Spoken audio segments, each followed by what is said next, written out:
All right. Sorry about that, guys. I don't know what the technical difficulty was. I think it was just Craig's bad technology juju or whatever. But hey, I'm going to blame it on him this morning. I really had nothing to do with it, but whatever. It's true, but I don't know. There was some weird thing on my screen. Anyway, thanks for coming to our live. And Craig needs to like pep it up this morning. I don't know. I'm all like here and he's all like there. I don't know what's going on. Yeah, I don't know what I'm gonna do about that. I need to fire it up. I need to He turn does. Need to turn it up a little bit. All right. Well, thank you for tuning in to this great show, this debacle that we call the Nicole and Craig Show. Anyway, we've got 5 tips today for realtor parents, which I think are going to be great. We get 2 different perspectives. Nicole has younger children. I have older children. Yep. And that's it. Is it? That's it. Uh-huh. Yeah. I don't know. Oh, it's a Friday, guys, obviously. We rehearsed this a lot today. Did we? No. No, we didn't. Okay, number 5. Let's just go right into it. Should we dive right into it? Yeah, I think so. Let's go. Let's go right into it. Okay. Budget like you're never going to get paid again. I think that this is really important because I think, especially if you're newer or you don't kind of have a savings, you're like, oh, I got my real estate check and now I'm just going to go buy every lead generation system I've seen, make all this marketing, get a billboard, all these things. And I think what you have to remember is you need to budget. Like, you aren't going to get another paycheck until you have at least 6 months security, I think, especially at this time of year. Yeah, 6 months, that'd be good. Yeah. Yeah, and remember too, you got to save money for taxes. Yeah. Maybe, you know what I did for this, Nicole? I set up, Nicole. You know what I did for this, Nicole? What did you do, Craig? Well, I'm so glad that you asked me. I set up a separate bank account where I would put money for taxes. So I might put 20% of every commission check I got into a separate bank account, and then I put some more into a retirement account and things like that, where I basically made it easy to save for the future and stuff like that. Yeah, and I think sometimes you can actually just automatically split that. I know I have Chase, and it will do automatic pulls from each account so that you aren't tempted to be like, well, I'll just save that next week. Yeah. Because as your own business owner, you have to remember that you are the one saving for your own retirement too, and I think people forget that. Definitely. Yeah. Definitely. Okay. Hi, everybody. Everybody's saying good morning. All right. Number 4. Ask for help. What do you mean by ask for help? I mean, ask for help. No, I don't know. Certain things you could do, like for me, for instance, I don't have a lot of time to, with my kids' schedule and my schedule and stuff like that.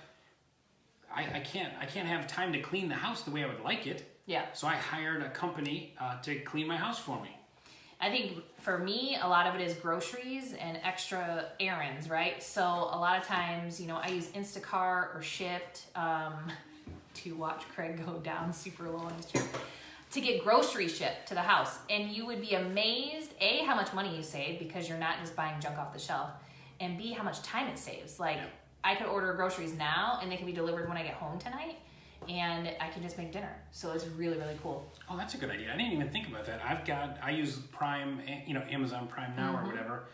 They're not a sponsor, but I use them. But they deliver directly to my car in the parking lot of the office. I'll set the delivery time from 4 to 6, and then whenever my food gets there, then I go home. So it's that's kind of a good idea. Let's ask them for help. I like it. Yeah, for sure. All right, that's good. Any more help asking question tips? I don't think so. I think Craig and I were talking about earlier, I'm a control freak. So it's sometimes hard for people with that personality to ask for help.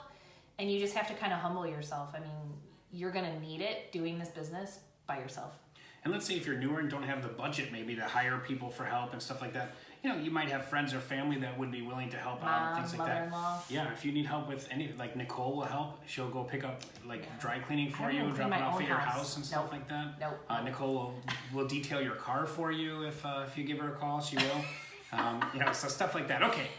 Insert picture of my car that is filled with trash. Don't ever do that, realtors, by the way. Anyway. All right, number 3. Let's move on to number 3. I did the hand signal thing that we can't talk about anymore. Ask for help stuff. Sorry. Okay. All right. No. Anyway. All right. Number 3. Be present. This one was kind of tough, But if you're at your kid's game or they're like a band thing or whatever, don't just sit there and be on your phone handling work stuff. You know, be present. Anything can wait an hour until the, you know, whatever school function's done. Yeah, I think it's one of those things that sometimes it's not about quantity, but it's quality. So your kid's gonna know whether you're present and actually paying attention to them versus you're present and on your phone, because that's not gonna count as any time for them. And that's something that it's hard sometimes, you know, to put your phone down, but you either need to mute it, turn it off, whatever, for that hour or two that you have designated to the fam. Definitely. Yeah, I remember there was nothing worse than like if you were a kid, you're little league, you're getting ready to go up to bat and you look back and your parents, well, actually I grew up, there were no cell phones, but they're talking to the other parents in the stands and not paying attention to you. Yeah. Or if my dad was like doing a crossword puzzle while I'm getting ready to bat or something like that.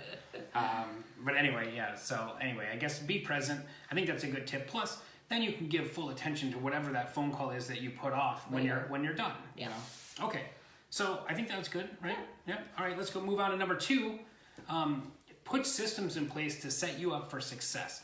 I like to use my calendar. One example that I always do, and my kids were annoyed with this at first, and it was weird for me to ask because I'm asking my like 10-year-old and 12-year-old like, hey, listen, guys, if you want me to do something, you better email me, right? But I got tired of like, if you ever double booked time or you ever did anything like that and you feel bad, and if it's work and kids, usually I'd have to like, all right, listen, son, sorry, I got to go do this appointment real quick and I'll be right back. But when I started using my calendar and I realized that that was a way where I could not make a mistake, then it worked out good. And now my kids email me, it's no problem. They don't care. They email me and then I don't miss anything anymore. So that's fantastic. And I do, since I have smaller kids, my husband and I share my work calendar, and he knows that if something we actually have to do as a family needs to get done, it needs to go on my calendar, because then I will schedule accordingly around that. You know, because with the littles, they have play dates and all kinds of other field trips and everything else. And if it doesn't get put in the calendar, it's not even on my radar. So if you train yourself that way, almost like a time blocking system, that's really helpful in managing your stress, where you don't feel that huge disappointment like you're disappointing your family because you missed yet another family function, you know? Yeah, that's a good point. Yep. So Nicole said if you use your Google Calendar, you will not be stressed out ever again. So it's a good tip. That's not true, It's but hey, it's a good tip. it's helpful. Now let's give the people what they are here and waiting for, and that's our number one tip.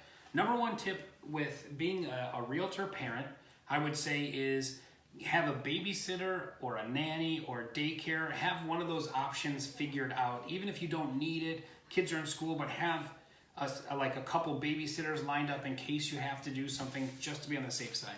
The biggest thing is knowing your options. I think now my girls are 6. I have twin girls. And I know what their after school options are. I know what my local Y options are. I know that the friend or family member that I can call in a pinch, the neighbor maybe that could come and sit with the girls for an hour if I have to. You can never have enough babysitters or people to watch the kids, especially in an on-demand setting. So mother-in-law, mom, friend, family, whatever. The more you have, the better off you're going to be. That's a good point. Very good point. I just throw my kids in the closet with a bag of hot dogs. I'm like, hey, when you're hungry, eat the hot dogs. There you go. He does not. They're bigger than me, so they're not going to stay in the closet. Right? So anyway, those are some great things. At least have the options available, and family too. Family always helps out too. Yeah, I think. for sure. Okay, I think that's it, huh? I think that's it. Yeah.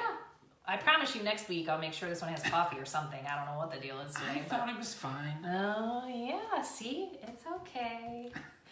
Anyway, thanks for watching, guys. We'll see you next week. And I think our next week is going to be 5 tips for first-class customer service. Well, we don't know that yet. We don't? No. Oh, okay. No, we don't know that. All right. We'll see you guys next week. It Thanks might for watching. Nicole's been right before. A lot. Thanks. Yeah. Bye, guys.